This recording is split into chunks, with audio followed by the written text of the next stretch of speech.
अस्सलाम वालेकुम मम्मीज़, कैसी हैं आप लोग। आज की इस वीडियो में आपके साथ शेयर करूंगी वो 5 ऐसे साइंस और सिम्टम्स जो हर लड़की को मालूम होने चाहिए कि जब उनके पीरियड की डेट नहीं आई है उससे पहले आपकी बॉडी आपको बताती है कि आप प्रेग्नेंट हैं, आपकी प्रेगनेंसी है। तो वो कौन से ऐसे साइंस और सिम्टम्स हैं। उसमें सबसे पहला साइन तो ये है कि जब आपकी पीरियड की डेट नहीं आती उससे ही पहले आपकी प्रेगनेंसी को 4 हफ़्ते गुजर चुके होते हैं। जब आपको मालूम होता है आपके पीरियड मिस्ड होते हैं तो आपको मालूम होता है और उस वक्त आपकी प्रेगनेंसी के पीछे 4 हफ़्ते गुजर चुके होते हैं। तो यूजुअली लड़कियों को 5वें हफ़्ते मालूम होता है जब पीरियड की डेट मिस्ड हो जाती है, और फिर आपने यूरिन टेस्ट किया एंड देन आप डॉक्टर के पास गई। डॉक्टर के पास जब जाती हैं तो डॉक्टर कंफर्मेशन के लिए आपका अल्ट्रासाउंड करती है और अल्ट्रासाउंड में आपके कम से कम 5 हफ़्ते की प्रेगनेंसी आती है। तो इसका मतलब आपके पीछे 4 हफ़्ते गुजर चुके हैं। तो एक नॉर्मल जो हेल्दी प्रेगनेंसी होती है वो 40 हफ़्तों की होती है, 40 वीक्स की होती है, जिसमें से 4 हफ़्ते गुजर चुके होते हैं जब यूजुअली लड़कियों को पता चलता है। तो शुरू के जो अर्ली सिम्टम्स होते हैं प्रेगनेंसी के, उसमें 5 ऐसे मेन सिम्टम्स हैं जिसे हम कीनोट सिम्टम्स कह सकते हैं कि उसमें कंफर्मेशन होती है कि अब आपकी डेट जो है वो मिस्ड हो जाएगी और आपकी प्रेगनेंसी ठहर चुकी है, आपका हमल कंफर्म हो चुका है। वो क्या है? सबसे पहला सिम्टम तो ये है कि आपको मॉर्निंग सिकनेस होगी, क्योंकि जब बच्चा आपके यूट्रस के साथ स्टक हो जाता है तो फिर वो आपके यूट्रस में अपने आप को इम्बोस्ट करने के लिए आपकी एनर्जी जो होती है, सारा ब्लड फ्लो वो अपनी तरफ कर लेता है। तो उस सारा जो इम्यून सिस्टम होता है उस बच्चे की ग्रोथ में, उस बच्चे को प्रेगनेंसी सपोर्ट करने में उस तरफ तवज्जो हो जाती है आपकी बॉडी की। तो आपको थकावट का एहसास होता है। तो थकावट होना, ख़ास तौर से मॉर्निंग सिकनेस होना, सुबह के टाइम पे बहुत ज़्यादा थकावट महसूस करना आपकी प्रेगनेंसी की अलामत हो सकती है। दूसरा जो सिम्टम है वो ये है कि आपको मुंह में मेटालिक टेस्ट आएगा। बहुत सारी ऐसी हामला औरतें होती हैं जिन्हें सुबह के वक्त मुंह का जायका या तो कड़वा लगता है या तो मेटालिक टेस्ट होता है। तो मेटालिक माउथ टेस्ट का होना आपकी प्रेगनेंसी की कंफर्म होने की अलामत है। तो अगर आपको ऐसा फ़ील होता है, साथ में थकावट होती है, तो ये दोनों जो सिम्टम्स होते हैं ये आपकी प्रेगनेंसी के हो सकते हैं। तीसरे सिम्टम की बात करते हैं। अगर आपको नज़ला, बुखार, खांसी या लेथार्जिक फीलिंग होती है तो ये भी आपकी प्रेगनेंसी की अलामत है, क्योंकि जब पूरी बॉडी का इम्यून सिस्टम एक बच्चे की ग्रोथ की तरफ लग जाएगा तो बाकी जो आपकी इम्यूनिटी होगी वो मुतासिर होगी और आपको आसानी से नज़ला, खांसी या बुखार हो जाएगा। तो आपको ऐसा फ़ील होगा कि आपको जैसे बुखार की कंडीशन है, बुखार में थकावट होती है, साथ में मुंह में मेटालिक टेस्ट है या कड़वा जायका है मुंह में। तो ये सारे सिम्टम्स अगर कैलकुलेट करें तो साथ में मिलाकर प्रेगनेंसी सिम्टम्स बनते हैं। चौथा सिम्टम ये है कि आपको पेट में एक तरफ क्रैम्पिंग हो सकती है, बहुत माइल्ड सा दर्द हो सकता है, ब्लॉटिंग की कंडीशन हो सकती है आपको। तो ये यूजुअली प्रेगनेंसी की जो अर्ली सिम्टम्स होते हैं उसकी अलामत है। और पांचवा सिम्टम ये है कि आपको स्पॉटिंग हो सकती है। आपकी पीरियड की डेट आ गई है लेकिन आपको बहुत माइल्ड सी ब्राउन कलर में या पिंक कलर में स्पॉटिंग हुई और वो ख़त्म हो गई। तो ये कंफर्मेशन होती है कि ये इम्प्लांटेशन ब्लीडिंग है।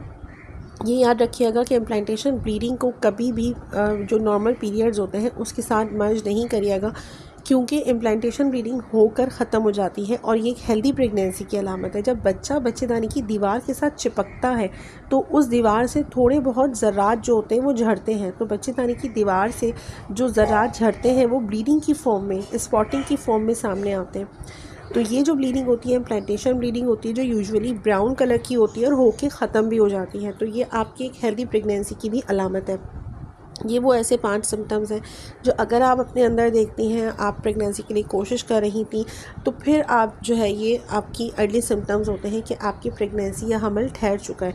एंड देन आपके पीरियड मिस्ड हो गए। पीरियड मिस्ड होने के 2 या 3 दिन के बाद आपको यूरिन स्ट्रिप टेस्ट करना है। अगर उसमें कंफर्मेशन आता है तो ठीक है, लेकिन इसको हतमी फ़ैसला ना समझे, इसको हतमी रिज़ल्ट ना समझिए, क्योंकि कभी कभार फॉल्स नेगेटिव टेस्ट भी आ सकता है। आपको थोड़ा और वेट करना होगा, उस चीज़ को रिपीट करना होगा। 1 या 2 दिन के बाद अगर आपके पीरियड मज़ीद नहीं आते तो फिर आप दोबारा प्रेगनेंसी टेस्ट करें। और अर्ली मॉर्निंग का जो टेस्ट होता है वो सबसे ऑथेंटिक माना जाता है।